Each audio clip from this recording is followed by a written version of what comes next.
very good on roaming around the map. One of the pieces that worked so well for LGD with their early game impact was Peanut going top, going bot, and Xiye following behind him. So on the Twisted Fate, this gives you the ability to either gank or dive side lanes, and pairing it with a strong jungler too for Peanut, I'm thinking maybe a Nidalee for him could be really good for him.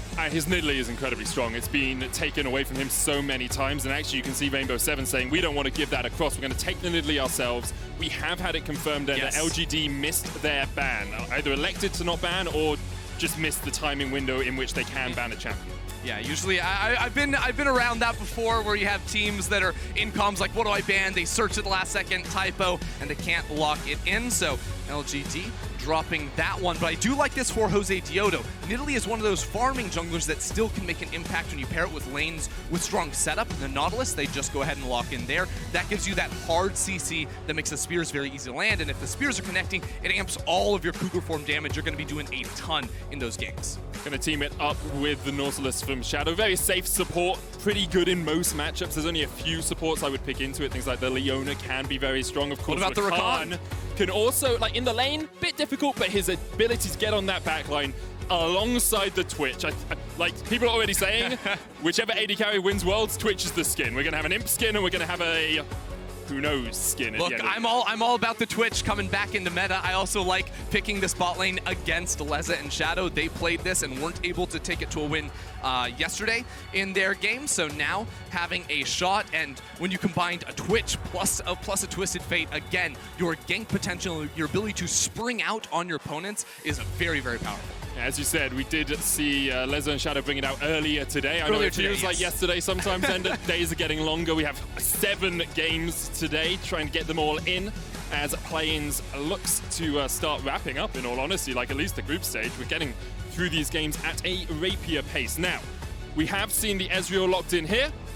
For Leza, very safe AD carry, team it up with a good support, you can do a lot of damage, and if you lock down the Twitch, you can do a huge amount of work in that lane. Yeah, now I'm wondering if Rainbow7 really want to try and get Shadow out of this bottom lane. You know, play around mid lane alone has been a very strong player for this team so far this year, and if they give him a strong champion that can work up against this Twisted Fate, you have the roaming of a Nautilus. Ezreal can perform very well on his own to stay a little bit safe down there. That can set them up to play through mid lane first and then attack the rest of the map, which is quite frankly a really good strategy against a TF. It really is, because you can shut the TF down, you can stop him roaming, you can see LGD saying, okay, we'll get rid of the Gallia, we're not going to let you counter roam whenever the Twisted Fate leaves the lane, but you could just look at focusing mid. Quinn being removed here by Rainbow7, a little bit. I see a Renekton pick on the horizon. Yeah, I mean, Renekton is kind of the pick that you want here. And also, like, what I do like about Renekton is his ability to slice and dice, flash, and then immediately stun. And LGD are saying exactly the same thing. They're like, we don't want someone that can just lock down our AD carry immediately in the start of a fight. We're going to get rid of that Renekton. It is interesting seeing that banned away, because it tells me that Rainbow7 would have liked to look for their top laner here, even seeing the Twisted Fate really saving some time for Alone in this trap. And Acce hasn't necessarily been the most stable player for this team, I think. It's going to be something Rainbow7 have to work with and make sure he can stay alive. So now, saving that counter pick for him, getting the Orianna around mid lane, they can at least make sure he is set up for success in the draft, which is not something they always do. It's just so difficult, though, to lane into Langx. Like, he is a very strong top laner. I'll say earlier today we saw the die TP and die play, which is not something you ever want as a top laner when he was playing the Sion. So he's really going to have to step up his game in this matchup. And when Langx has the Camille, when he has one of these scaling carries alongside Peanut on his signature Lee sit, like, this LGD composition is just saying Peanut's going to be unlocked, Xiye is going to roam down towards the bottom lane, and it's going to be absolute devastation if they get rolling. Yeah, and it's just the Ornn on the other side now coming up for Acce in the top lane, so offering more team fight presence for the squad. It is to be expected, but this team from LGD is a very different look for them. It's not just about, you know, playing it slow, only winning lanes. Peanut is going to have an early game influence. He has 3 separate lanes that are all pretty solid to gank for. I expect to see a lot of his time spent around mid lane, potentially roaming that up towards top early on, because LGD with Peanut on this champion are looking to pop off early. It's what Peanut has done so well for them throughout the course of the LPL. Rainbow 7, on the other hand, they have tools. You've got the Nidalee, who can do a huge amount of burst damage. You have the Ornn alongside the Orianna for that team fight threat, that zone control in team fights. And Ezreal is an AD carry that, when played well, can match up with any AD carry in the late game. Like, we always talk about him as, if you can get on the Ezreal, you can win the fight. Sure. But Ezreal is so slippy, with a Nautilus protecting you, with an Ornn protecting you, with an Orianna protecting you. It's going to be very hard to lock down this champ. Yeah, you definitely have to keep your eyes out for him. But both teams have been struggling a little bit in the team fights from what we've seen. You know, LGD over-forcing a lot in yesterday's game. I want to see a little bit of a restraint when it comes to those 5v5s, especially against all these great team fight tools. The Orianna ball, the Ornn on the other side is what Rainbow 7 is going to be trying to use up against them. But as far as early game goes, I think all our eyes do need to be on these junglers. And for Rainbow 7, can they get Shadow out of this bottom lane to attack around mid? Both the supports known for roaming around, Mark especially, but I just want to remind people of how important this game is for both teams. LGD have played one, lost one. They lost to PSG yesterday. Rainbow 7 played 2, lost 2, losing to PSG and V3.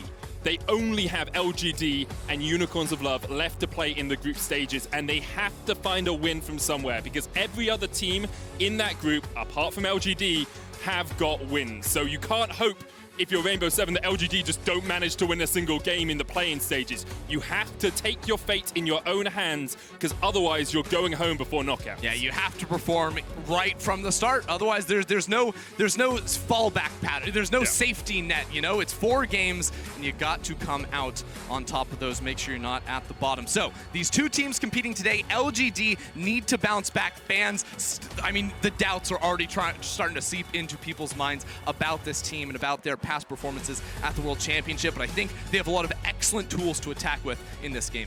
Also have a lot of players with experience on the world stage. Yes. Like, when you have guys who have played, got to the finals, won the World Championship, won MSIs, like, these guys know what it's about to lose a game and come back, and when they have this little bit of a break between day 1 and day 2 to reset, my expectation is LGD come out swinging today. Yeah, and I don't know if you guys remember some of the last times we've seen Peanut on the international stage, and a little bit of Peanut Lee Sin, but I believe it was a Peanut Lee Sin for SKT at MSI 2017 against the Gigabyte Marines, where he got almost 20 kills on the champion. That was a fun game. I had the pleasure of standing behind him on stage, watching, you know, the POV from him and the absolute terror he inflicted in that game, and now has the same champion to try and replicate it today.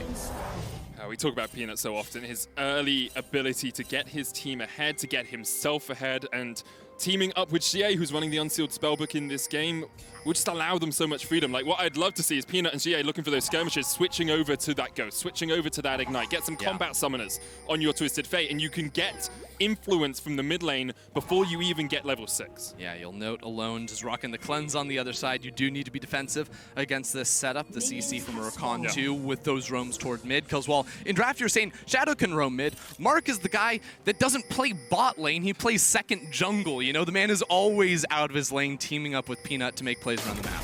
I actually watched one of Mark's games in the regional qualifiers that they had. He left lane at minute 3 at level 3. Okay. Came back to lane at minute 10 at level 3. he just doesn't play with his AD carry a lot of the time, and Rainbow 7 are looking for a bit of an invade here. They've got the Oracles. They will spot that there's a ward in here. They see them over the wall too. Oh, they've spotted them. You can see with the Oracles, you get that silhouette. Leza going to put some damage down across the wall. Krug's now spawned, and Rainbow 7 will just back away from this for the moment. Yeah, Kramer was just the human ward for a second, using the stealth to face check that brush. But now I think Peanut's just going to go ahead and start on the Krug camp. A lot of times you'll see like these more like AP junglers, when there's an invade happening, try to sneak away the Raptor camp. Lee Sin, not too great at that, but Krug's, he will be fine to start on.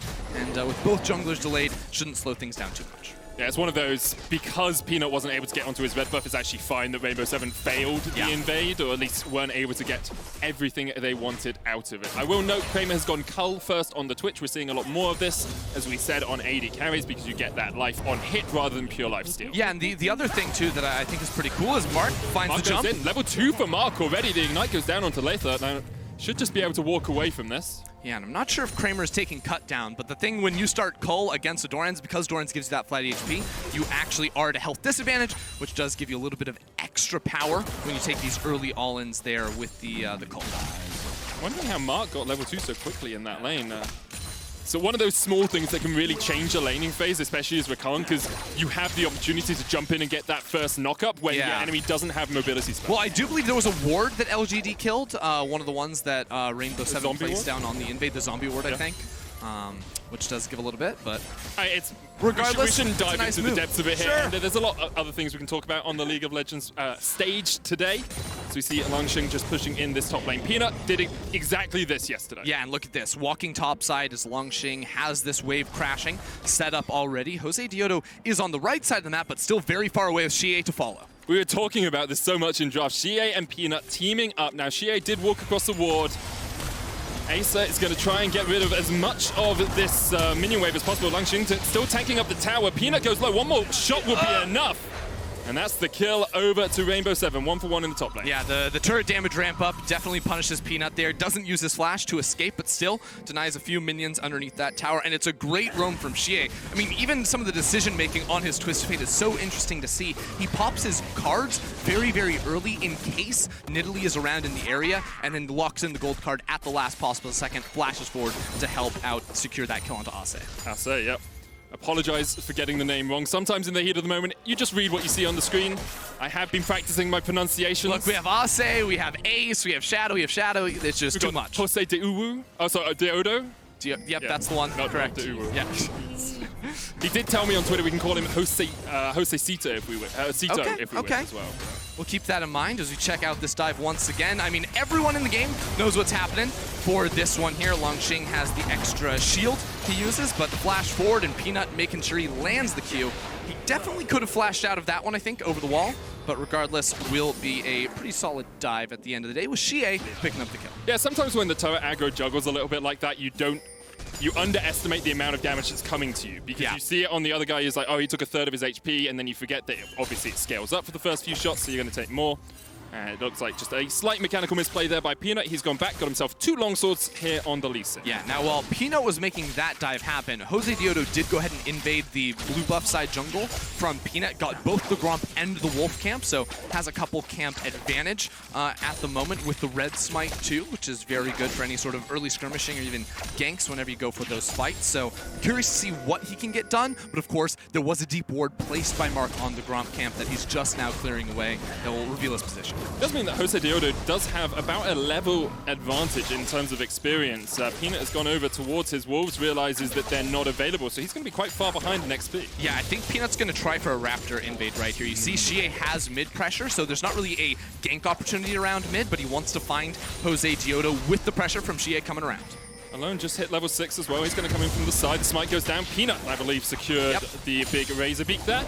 And Xiye stole away just one of the small ones. Yeah, so here's the thing. Right now, that's not a huge win for Peanut. He just has nothing else to do on the map because all of his camps were down. So it's nice that he gets that, but he'll still be at a large disadvantage. Josedeodo level 5. He's only level 4. Will tick over soon with the Gromp and the Wolves respawning, but Josedeodo with all the pressure currently in the jungle matchup. And I know we're only 6 minutes in, but we did talk a lot about the 2v2 jungle synergy. Jungle mid synergy early on, and Peanut, after losing that first fight, kind of let himself down a little bit. He's fallen behind Josedeodo. Mark, misses the knockup as he came in for the gank, but my expectation was that LGD would be able to control the game a little bit more than they have. You look at bot lane, CS, relatively even, 5 or 6. Top lane, we've got the extra kill on Acce, and he's even in CS. Mid lane, CS lead for Alone. We are only 6 minutes in. We're now seeing these ultimates come out, but if LGD aren't able to get a little bit more out of the next 10 minutes, you actually have to give Rainbow 7 a chance. Yeah, I mean, Rainbow 7 do have some good scaling tools with the Orianna and the Ornn, of course, handing out items. Not to say LGD are slouches later on, too. Langx can take over side lanes with the global pressure of a Twisted Fate, and we all know what a Twitch can do in the bot lane later on in these fights. We know Kramer just loves to farm up until he can get those 2-3 big items, then just unleash himself within those team fights. But now I'm wondering for LGD, when can they make their next play? Because top lane, Acce now has his ultimate. He's got some health items, so it's a little bit more difficult to pull off the dive. So you immediately think, what can we do around bot lane? Or can Mark find Josedeodo in the jungle? Can we port on the enemy Nidalee doing that? And I almost wonder if a good play could be using off the reset of Kramer and Mark coming into bot lane, Twitch out of stealth, all of a sudden pops out. Exactly, with the TF ult on top. Could be a good one. And it also feels a little bit like the next play should not be a kill. because there are too many flashes and too many utility spells available for Rainbow 7. What I think Mark was doing when we saw that last roam was he was trying to get the flash out of Alone, because then the next fight, you come back in, you get the kill because there's no escape for the Orianna. But right now, Rainbow 7 have kept all of those summoner spells up, they've kept all of that utility up, so LGD will be looking to try and burn some of those before they can go for the all-in. Yeah, one thing to keep in mind for LGD, teleport advantage for Langx in the top side, and wards to come to. That's why Nautilus is so good into Rakan! Chef's kiss! Beautiful stuff there from Shadow. Very easy to predict. As soon as you see the battle dance onto the Twitch, you know that he's going to go in for the grand entrance, but the hook is so good into Rakan. You stop him in his tracks. I like this idea, though. Trying to go for a trade, see if Rainbow 7 would commit a little bit too hard down bot side. Now Peanut will just sneak over the wall and take away the dragon. This is what you need to be doing on the Lee Sin, especially against these matchups like a Nidalee or a Lilia. On blue side, pop over the wall. Unless Rainbow 7 have committed a ward inside of the pit, you're going to be able to take that one without revealing too much. So as you say, Peanut not really on vision here, but I wonder if Josedeodo is actually going to go for the blue invade. You saw Alone like shadowing up towards that top side. They know the blue's up, and now that they know Peanut's on the bottom side of the map, I'd love to see that invade. You're a level up still, perhaps you can snowball that advantage. Yeah, instead it looks like Josedeodo with the Rift Herald spawning is going to want to go ahead and take that one. Of course, coming off of this play, if Lee Sin is actually revealed bot side, he gets so much off of it, because then it's 3 camps top, and Peanut is coming around with the ulti. The Destiny coming down, Xiye's looking for the fight here. Stun card lands, there's the Dragon's Rage, and there's first blood to LGD. Yeah, good stuff right there. Kramer a little bit sad. He's like, wait a second, where's my assist, guys? I'm the AD carry, but they're going to get a lot of plates down bot side, and it should be a overall gold win for LGD, with Josedeodo gaining a little bit more in this jungle matchup continually. It's the same thing we're seeing from LGD, where Peanut goes for the ganks, helps his team get ahead, but Josedeodo building up a big EXP advantage. LGD just using that advantage to try and get some plates in the bottom lane. They've got 2 of them. Xiye's going to walk back towards mid. Of course, Destiny was used in the last fight. He's got to teleport about halfway off its cooldown. And the question actually becomes for Rainbow 7, how much of the advantage on Josedeodo can you translate into the other lanes? Right now, stun card's going to come out. He flashes. Peanut still on the chase with the Sonic Wave. Doesn't have the ult. There's a Shockwave available here for Alone. Peanut tries to flash over it. Peanut will go down. 1-for-1 trade in the mid lane as Alone now tries to turn it back around on Xiye. But here comes Langx. Flash away. Hexagon made him. Diving under the tower. Alone surviving for as long as possible. And Langx should be able to walk on out. They're going to make that one work. LGD fighting around mid. Even without the ultimate there from Peanut, they make the call and they go for it. Really well executed, knowing that Langx was going to come around, and they pull off the dive on top. The roam from Langx just perfectly timed, and you could see, like, Rainbow 7, you can see how that play works for them, right? Yes. It's those minuscule moments that just change the play around, and that's tends to be what we see from LPL teams. They say, hey, we'll take the skill check, we'll take the mechanical outplay and see if we can just beat you that a little bit more. Yeah, Peanut has the red smite and the red buff here, so does so much damage, and watch the flash on the Shockwave. Really nicely done. The heal from Josedeodo without AP items, not doing too much, and Langx waits even until Alone commits a little bit with a step forward, underestimates his damage, or overestimates it just a little bit, and has to use the flash, but this is what we want to see from LGD, and this is like the Peanut we want to see. He's been a part of all 6 kills in the game. Yep. He's had the 2 deaths, he's gotten the 4 kills he's been in, and working with Xiye to make it happen too. Pretty sure he'd prefer not to have the 2 deaths, but we'll, But you know what? He's making it happen. Doing things on the map. We saw flashes traded in the bottom lane. Kramer flashed away from Shadow, who was flashing in with a hook. Does mean that Twitch is a little bit more vulnerable, and especially against the Nautilus, who can just walk up to you and point and click you with the depth charge. It can mean that if you overstep just that little bit, you are caught out on the Twitch. You can see Josedeodo realizing we can shadow this bot lane. We can look to make a play down here, because at the moment the other portions of the map aren't working for them. Yeah, right now Xiye still doesn't have the ultimate yet. He does rock the teleport, so he can get into this bottom lane, but doesn't have the wards to set up as Acce goes to the fight. He knows that Langx doesn't have flash or Hexagon made him. If he hit the knockup, I actually think Langx there is dead. But now maybe we're concerned, because Peanut is coming topside, and I believe there's one ward in Tribrush that's not getting canceled out, so Acce should know what's going on, and Josedeodo is trying to sprint up here to help out. Let's see, actually, perhaps if Peanut is... Yeah, so this is the flash for flash that you can see. Oh, but there's actually just about to be a fight on Krug Camp. We lost it on the minimap for a second here, because 3 players from R7 are roaming up. Peanut's going to get... Jumps away. Oh, great safeguard just over the searing charge of the Ornn, and now the chase is on. Command Dissonance used. Acce's going to flash forward, and Peanut feels the hammer in his back. A kill over to Acce, second of the game for him. It's a really good punish right there from Rainbow 7. You know, Peanut was looking for a gank initially, then converts it into the Krug camp. But of course, there's a ward in the tri-brush. He didn't expect, he doesn't have a sweeper to try and block that one out. So Alone and Josedeodo came up and were able to punish him. Rift Herald was used in the top lane as well. That's first tower of the game over to Rainbow 7. Still a 400 gold lead to LGD. They've been able to pick up a few more of these plates in the other lanes. Yeah, and it's a 2-level lead in the jungle. So like, while on one hand I'm like, yes, Peanut, you're doing a lot of great things going for ganks, as soon as you start to slip and you realize that this lead is getting larger and larger and larger for Josedeodo, can they convert it? They're going to look here, but Alone has no mana. Xiye has heal and also has the ability of just walking in a straight line away from the spear. Yeah.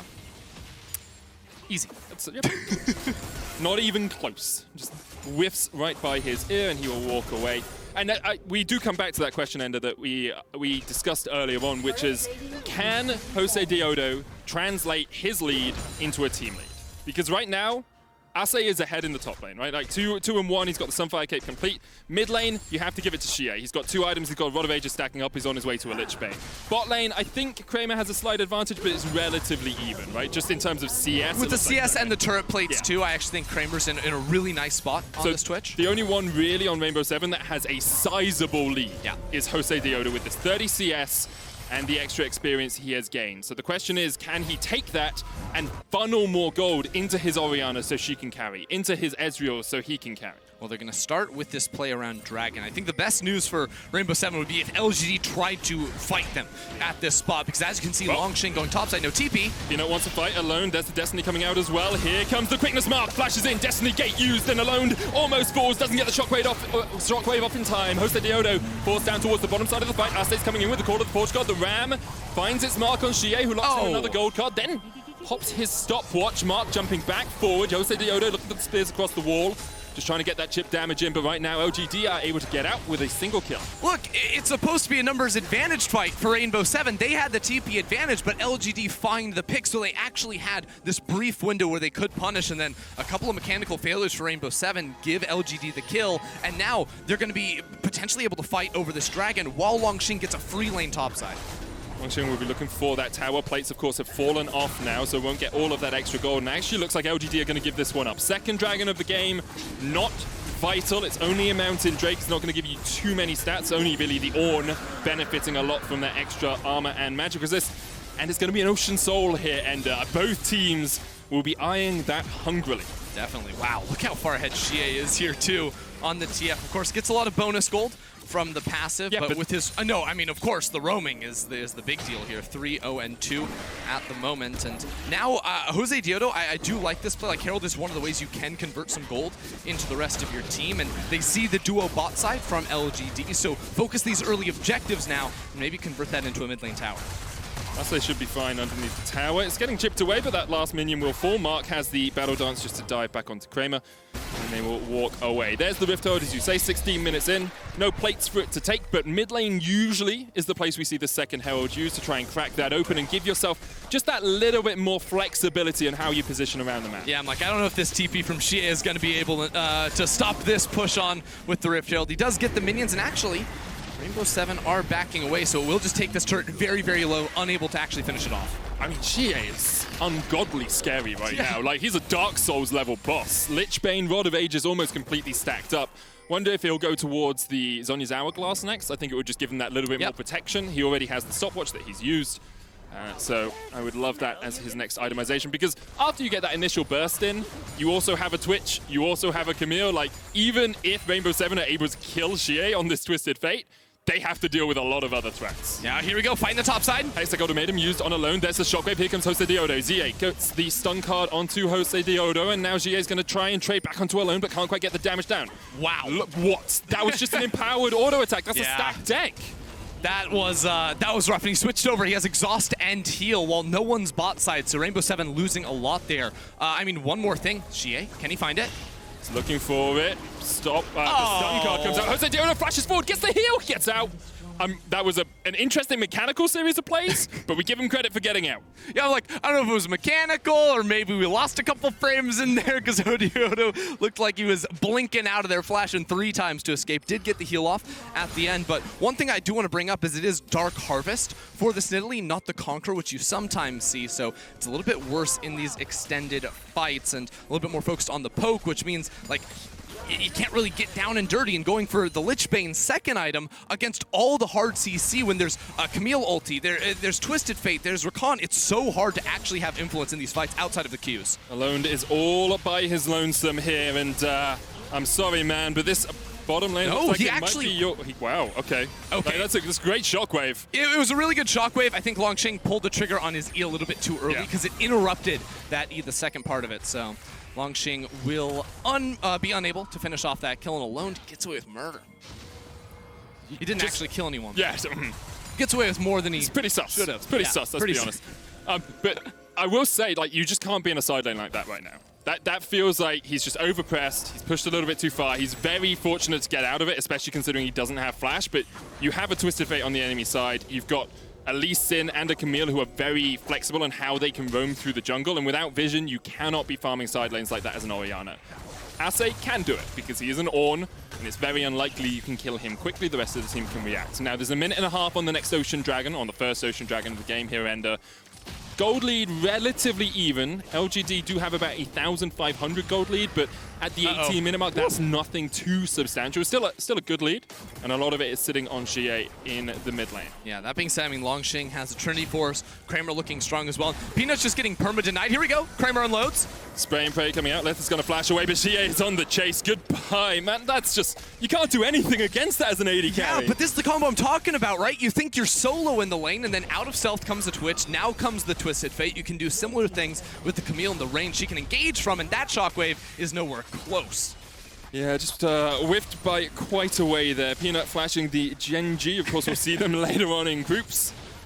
Be in a group with TSM and Fnatic, and one of our play-ins teams, of course. And now with the Dragon coming up, and with Leza still being dead for about 3 seconds, this should be a pretty easy take here for LGD.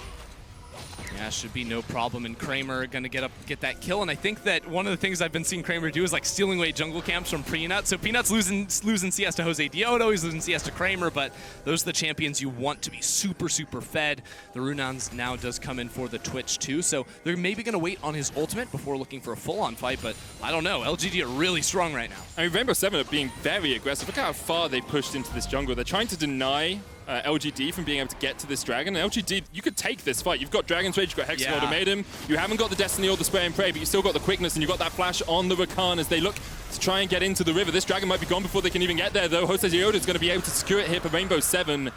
2 dragons to 1, and Rainbow 7 are trying to keep that clock ticking on the Ocean Soul. Yeah, the ultimate came back up for Alone, so he was able to zone off right there, and LGD couldn't push past the ramp. The other thing is, LGD... Shockwave. The Shockwave. On Xiye. The spear. Oh, here's the cannon minion instead, but the True Shot Barrage comes in, and Xiye is just knocked up and taken down. Send him back to the grave, as Xiye will fall for the first time this game. That's good punish in the mid lane. You can see there, LGD, how do they actually peel themselves away? That can be a little bit difficult when you don't have a true front line. The initiators are relatively squishy and don't want to soak up any abilities. Don't have a Braum wall to stop that Ornn coming through, so these heavy engages will be deadly from Rainbow 7 unless LGD can dodge away from them right from the bat. It does feel like there's a short window, though, because Xiye is about to finish his Zhonya's Hourglass, and as soon now as he sees the call of the Forge God coming in, he's like, hey guys, the Ram can come all at once. Sure. I'm just going to go golden and stop it and then flash away, use the Ghost. Yeah, I mean, you see, it's Zhonya's plus Flash and Ghost, because Zhonya's without it, he's still going to be sitting there. He's just going to be a sitting duck. I can see that. I can see that. I think Rainbow 7 did utilize the fact that there was no stopwatch on the Twisted Fate. Well, this Shockwave, Xiye is just a little greedy in his positioning. Yeah, Shadow and Acce both coming around from the angle there. That's a little BM from the observers, but a good kill there from Alone nonetheless. Almost looked like the Orianna ball replaced his head at the end as he fell down to his knees. Kind of dark. Medically, you wouldn't be able to do it. Hexagon made him used in the top lane as the flash comes out from Acce. Langx now winning out on these trades pretty effectively. The Trinity Force, the flash forward, Precision Protocol. Langx taking the tower, though. 1-for-1 trade. Langx invested his flash, invested his ult, but he was able to take the kill. I mean, his true damage Qs do so much damage, but he had auto like 3 times under tower and the man's on 100 HP. Still big win for there at Langx under the tower. This will only get better and better for him as the game goes on with that Death Dance finish now too. Let's have a look at where we are in terms of the other items. The Runance Hurricane on Kramer just allows you so much more DPS with the spray and pray. Leza has gone for the more defensive Ezreal build with the Iceborne Gauntlet. It makes sense. I can understand why you're doing it into a Camille, into a Twitch, into a Lee Sin. Obviously, it doesn't give you that straight-up DPS that you would have from the Trinity Force, but does also provide some semi-crowd control. As the Rakan tries to get into the fight, you can slow him up with a Mystic Shot. Yeah, I'm looking at both these teams right now, and I'm feeling like Rainbow 7, how they've been playing the last few minutes, I do like it. How they're grouping up with either 4 or 5 people, forcing, you know, vision inside the river around these neutral objectives. Whereas LGD, again, unless they can find like a really nice flank from Mark on the Rakan, like you've been talking about, or Langx, I think their better play is to play through their side lanes, because they do have that global presence of a Twisted Fate, Camille in the side lane too. Like, you can 2-man down towards bot side, surprise Acce, and take a tower while Rainbow 7 can't immediately respond with a Baron on the other side. And we've already said their team fight can be a little touch and go if they do get hit by those big key ultimates, so LGD need to be cautious and play through their really strong win conditions. Especially since they are always going to have a TP advantage. You've got TP on Xiye and TP on Langx. So you always have this extra global summoner, meaning that splitting in side lanes, pushing side lanes, pulls someone onto the wrong side of the map for Rainbow 7. Alone would be there, but only with a cleanse. Make him a lot harder for him to join a fight. Now, minute and a half on the next Ocean Dragon here. Ender, you can see Rainbow 7 trying to set up around it, but LGD are having none of it, and they're denying vision in the river. What LGD would love to find is Josedeodo, because again, with the second item, Lichbane here, not a lot of resistances, no Zonias or anything like that, so he can be burst down fairly quickly.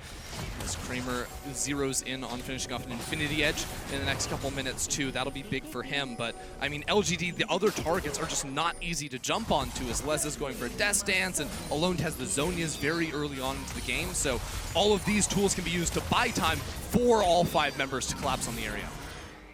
Such a chunk of damage from one precision protocol. It's actually absurd there from the Camille. Death Dance complete on Langx, as he said.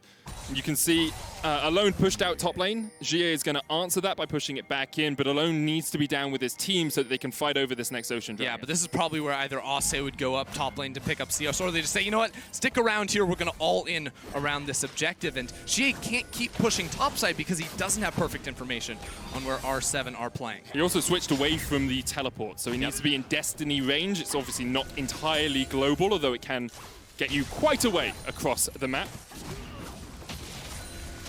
And LGD, they've done this a couple of times. They kind of give up vision of a section of the river. Langx is actually down towards huge team fight, the bottom of this. Like, LGD are committing to the 5v5 here. No one is in a side lane. They're looking for this one. Kramer has to unload with a huge spray and pray. Xiye has no flash, and the Dragon's actually almost already done. Langx is going to go in. The Destiny used in the back of the pit, and they're going to Josedeodo. The shockwave hits onto 2, but the dive is in, and Josedeodo is Josedeodo as he goes extinct. As Kramer's opening up with the spray and pray, but Rainbow 7 going to try and turn it around. Shadow flashing away. Leza still alive in the back of it. Peanut goes gold, and now Kramer is the target. It's a 3v2 in favor of Rainbow 7, and Leza Alone and Acce are popping off. Double kill for the Ezreal. Kramer's going to ambush his way away. Alone is on the chase, but maybe they turn their eyes to Baron. Rainbow 7 come up clutch in the team fight right there, and they keep their carries alive. Somehow they make it happen. Josedeodo, he sacrificed himself for the team, getting the dragon in the process, and LGD, they spent everything to kill him. Leza and Alone just unleashed. They decide against doing the Baron, but we saw yesterday LGD struggling in team fights, and here, once again, you have to give credit to Rainbow 7 because they were able to stay alive so long. I mean, part of the idea is correct. Again, you want to go on to Josedeodo, but the difference is Alone now not going to be very threatened on the back side of things, and Kramer doesn't have the front line to let Twitch do Twitch things. It's not a together fight that he can just constantly, you know, get those lineups of the ultimate out, and Leza with a good juke there is able to turn things around. A couple of really good jukes from Leza, actually. He steps back into the back of the pit, gets into brush, means that Xiye can't see him for the first auto attack. He then hits him with a Mystic Shot.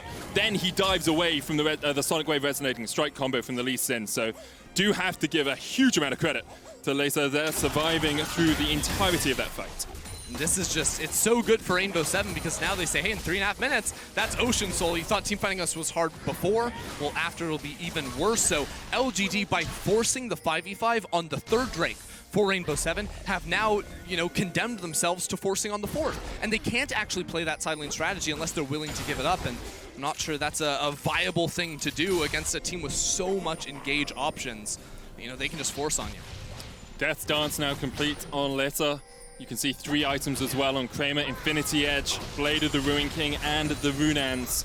Let's have a look at where we are in terms of ornaments. Acce level 15 has upgraded his own Abyssal Mask and Sunfire Cape, deciding against upgrading the Ludens so far on Alone, but has given a Frozen Fist over to Leza. So I wonder if they are just waiting for Alone to get a death cap or something, but it feels like with him going 3rd item Void Staff, you should just be upgrading that Ludens. Yeah, I think, or the Zhonya's could come in with the physical damage that LGD are going to be dealing with. The armor would not be a wasted stat on that Orianna.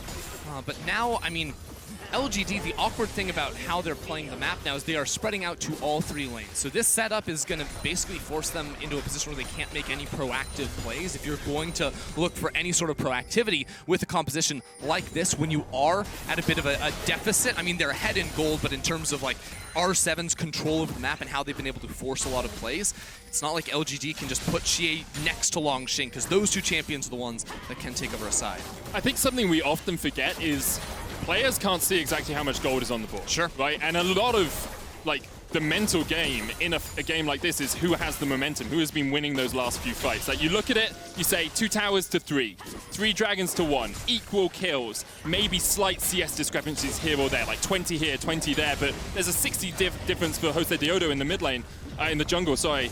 I don't know if LGD know that they're still ahead. All right, I do like this. So I'm watching Kramer slinking into bot lane behind Langx. I believe he's invisible right now, so wasn't spotted on those wards, but he has Infinity Edge, so he does so much damage. Team fights are not unwinnable for LGD. LGD can definitely make it happen. It just has to be Kramer coming up big time.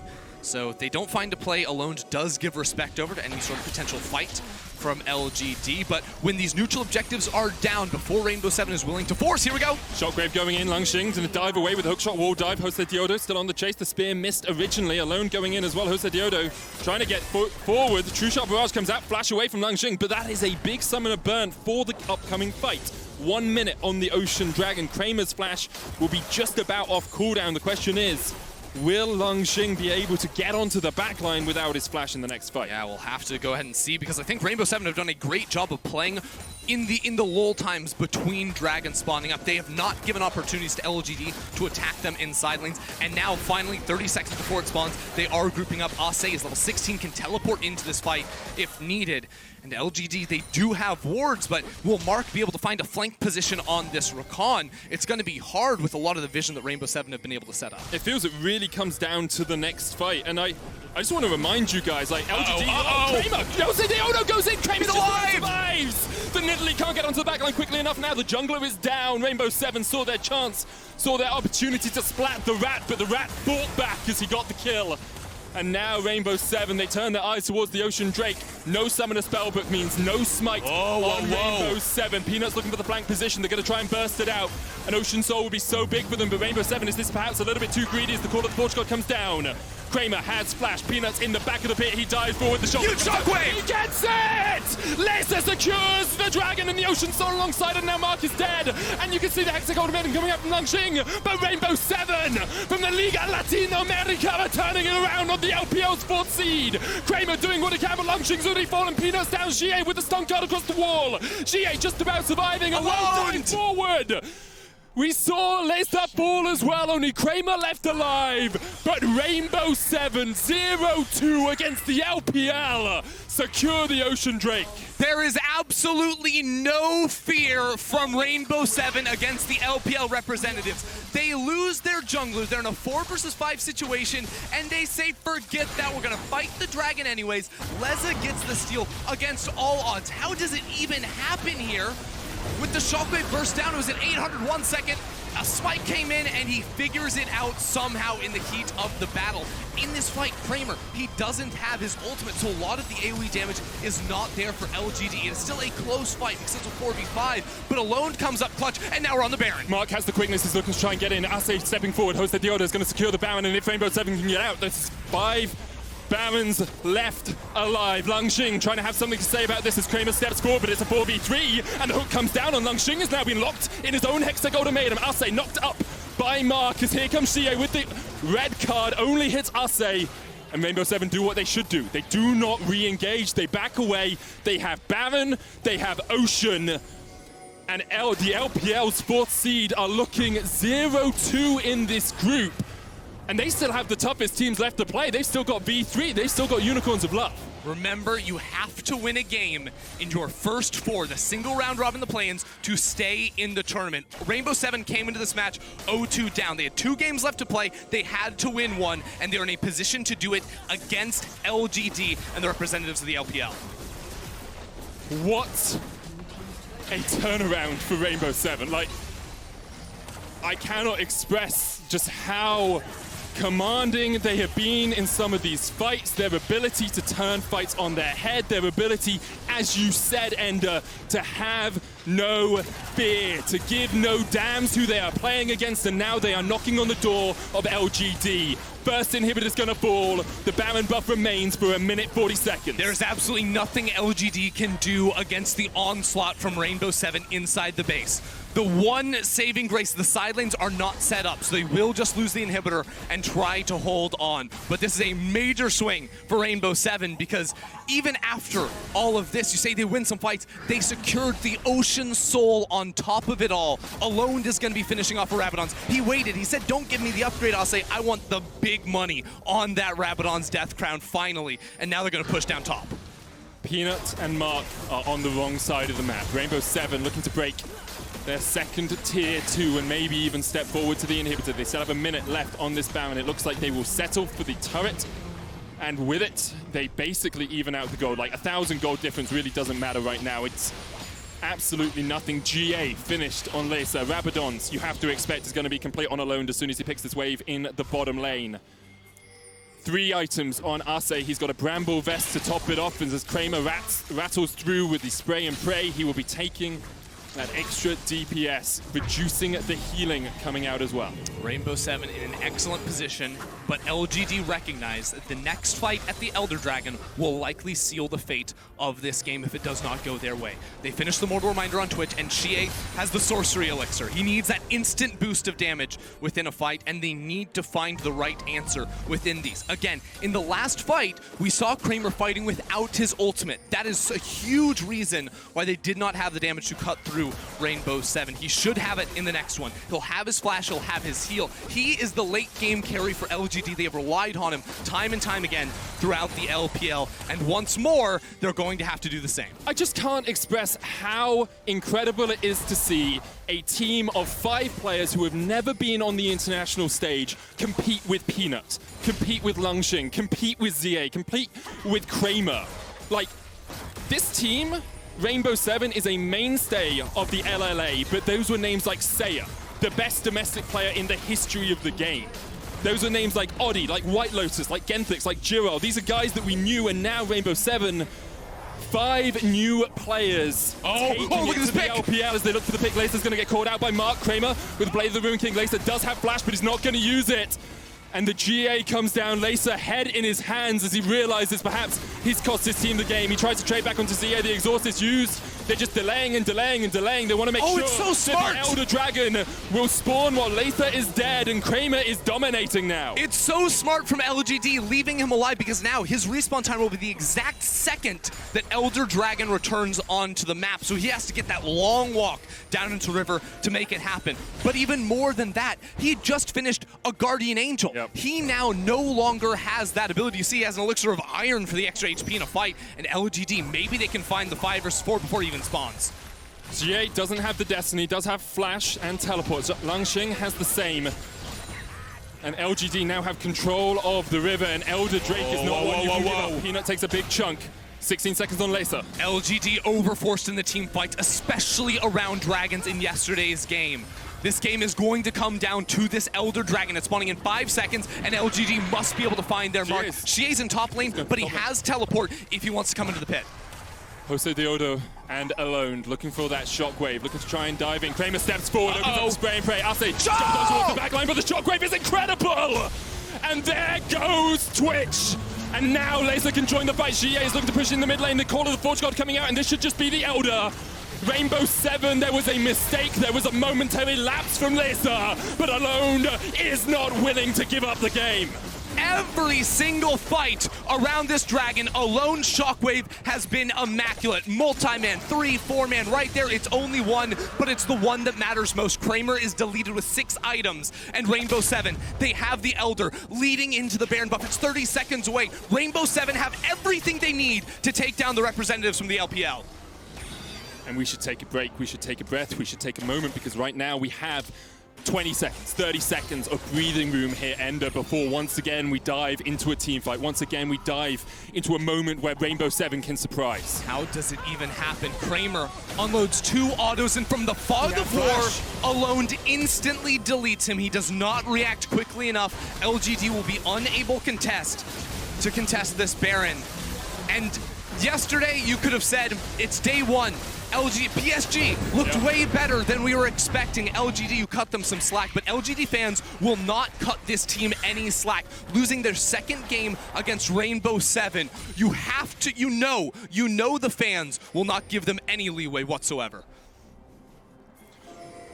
And Rainbow 7 now with the gold lead. It's like we said, it doesn't really matter too much, but Leza, alongside a Death Stance and an Iceborne Gauntlet and the stats you get from GA, although without the passive, he has a QSS now.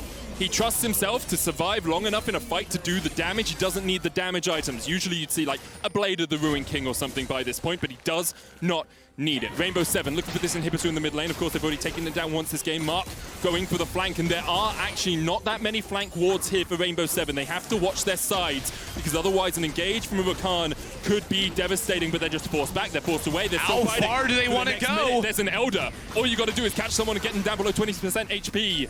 Rainbow 7, you got to make a decision. You can't just stay here for the entirety of it. Either go for a side lane or go for the win. Mark is on the far right corner of your screen. Kramer on the left. That's the flank of the 1-5, but Shadowline's the hook. Mark's being hooked. That's not really the target you want. There was no follow-up damage. Here's the Call of the Forge God as they push for the first Nexus Tower. Kramer locked out. Leza diving forward. Xiye has the flash away. And now the second Nexus Tower is the target as Rainbow 7 opening up.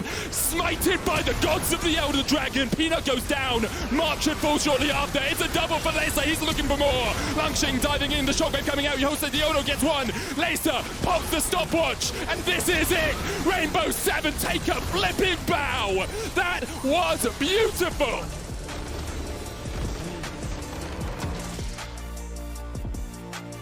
Rainbow 7. They come in 0-2. They have to get a win to even have a chance to move on, and they take down the representatives from the LPL. It's just incredible. This team in the team fights, they found their mark, something they were so strong at, and Alone on his Orianna. It was those shockwaves, fight after fight after fight, that always landed, always hit the people they needed it to, and they come away with a huge win. After going 0-2 down in the group, I think most of us had counted them out. I think most of us were saying it's a curtain call. It's a eulogy for Rainbow 7 at best in these last 2 games, but now they have given themselves the chance at LGD. I mean, there is such a weight on these guys' shoulders. They are some of the most experienced players in play-ins, and they're just not showing up. And everyone will remember, I mean, it's already happening. It happened after yesterday. LGD of 2015, they come in as huge favorites. They get knocked out in groups, and now this team in play-ins with 4 players with huge international tenure. Like, these players were supposed to be the ones to change the LGD legacy, and they have failed to do so in the first 2 games. What a surprise. We're going to take a look at Rainbow 7's Mercedes drive to victory, the 25-minute fight around the Ocean Dragon.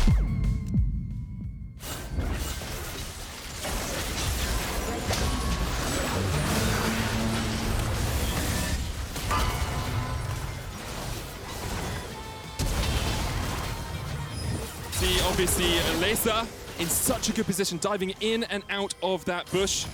and then just jumping away from Peanut right at the last moment. The play was so good, it was silencing. It was deafening to us right here. But honestly, Leza's Ezreal dodging away, the shockwaves from Alone, so well played from this team in the team fights. Just incredibly well played from Rainbow 7 in general. But on the other side of the break, Unicorns of Love return to the Shanghai stage as they aim to beat the surprise team from day one, PSG Talon.